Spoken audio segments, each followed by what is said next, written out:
साल 1890 इंग्लैंड के एक काले जादूगर ने अपने जीवन की सबसे घातक रचना की थी। एक आईना जो न केवल देखने वालों का अक्स दिखाता था, बल्कि उनकी आत्मा को धीरे धीरे खींचकर उसके अंदर कैद कर लेता था। यह दर्पण वर्षों तक उसके महल में बंद रहा, लेकिन उसकी मृत्यु के बाद यह दर्पण गायब हो गया।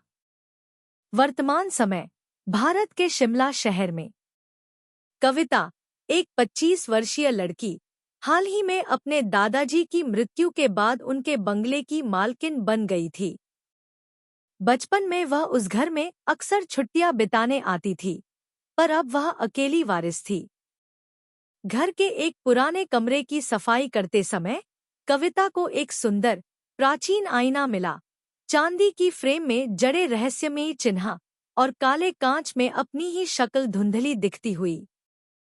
शायद यह किसी विदेशी आर्ट का हिस्सा होगा, उसने सोचा।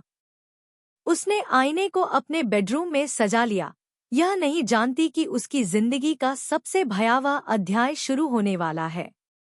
आईना लगाने के कुछ दिनों बाद कविता ने अजीब चीजें महसूस करनी शुरू कर दी।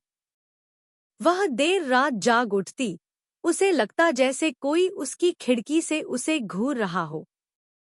आईने में अक्सर वह अपने पीछे परछाई देखती, लेकिन मुड़ने पर कोई नहीं होता। एक रात वह आईने में अपनी छवि को देख रही थी कि अचानक उसकी आंखें फटी की फटी रह गईं।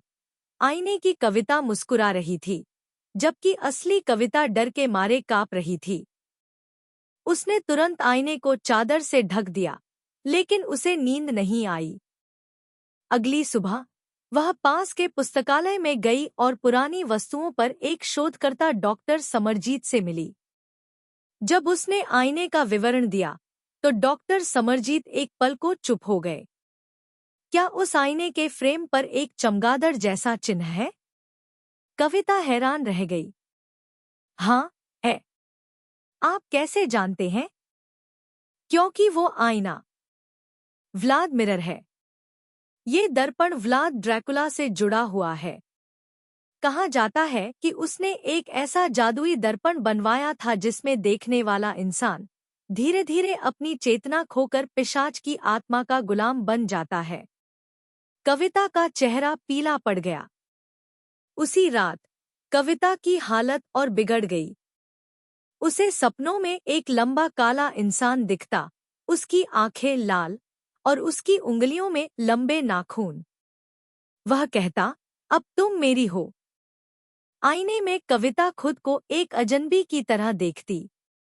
उसके होंठ काले, आंखें सुर्ख और चेहरे पर शैतानी मुस्कान। धीरे धीरे वह अपना असली चेहरा भूलने लगी। एक दिन उसकी दोस्त अनुष्का उससे मिलने आई। कमरे में घुसते ही अनुष्का कांप गई। कविता, तुम ठीक तो हो? तुम्हारी आंखें अजीब लग रही हैं। कविता मुस्कराई, लेकिन वह मुस्कान उसकी अपनी नहीं थी। डॉक्टर समरजीत को जब यह सब पता चला, तो उन्होंने कविता को समझाया, जब तक आईना तोड़ा नहीं जाएगा, तुम्हारी आत्मा धीरे धीरे उसकी गिरफ्त में जाती रहेगी। लेकिन ध्यान रहे, जो भी उसे तोड़ने की कोशिश करेगा, वह पिशाच की आत्मा का शिकार बन जाएगा। उन्हें पता था कि सिर्फ एक ही तरीका है, पिशाच के खून से बने लोहे की छड़ी से आईने को तोड़ना। कविता ने फैसला किया, जो भी हो, मैं इस दर्पण को खत्म करूंगी। डॉक्टर समरजीत ने अपनी लाइब्रेरी से वह पुराना लोहे का खंजर निकाला, जो कथित रूप से ट्रांसिल्वेनिया से आया था।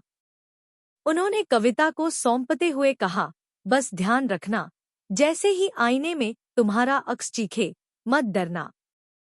यही उसकी सबसे बड़ी चाल है। रात को कविता अकेले कमरे में गई।